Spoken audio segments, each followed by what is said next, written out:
Jadi sebelum kita masuk ke dalam hal promosi keluar ya, kita harus memang benar-benar mempersiapkan di dalam dulu, dari segi produksinya dulu. Kan itu dulu paling penting dulu. Sebelum ke promosi, diproduksi dulu.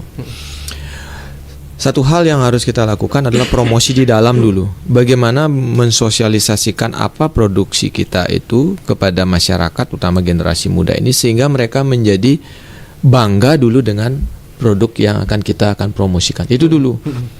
Orang tidak akan mungkin menerima promosi kita dan mempergunakan produk kita apabila tidak di daerahnya saja hal tersebut tidak digandrungi.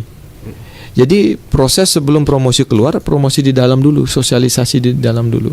Oke.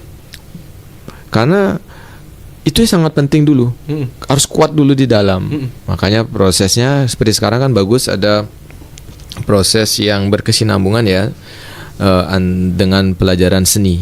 Misalnya dari lingkungan keluarga dulu, masing-masing keluarga sudah memberikan suatu warning kepada anak-anak mereka untuk harus bisa kalau tidak belajar menari ya menabuhlah, sehingga besok lusa bisa dipakai dalam upacara-upacara pangsing alih anak lenan gitu.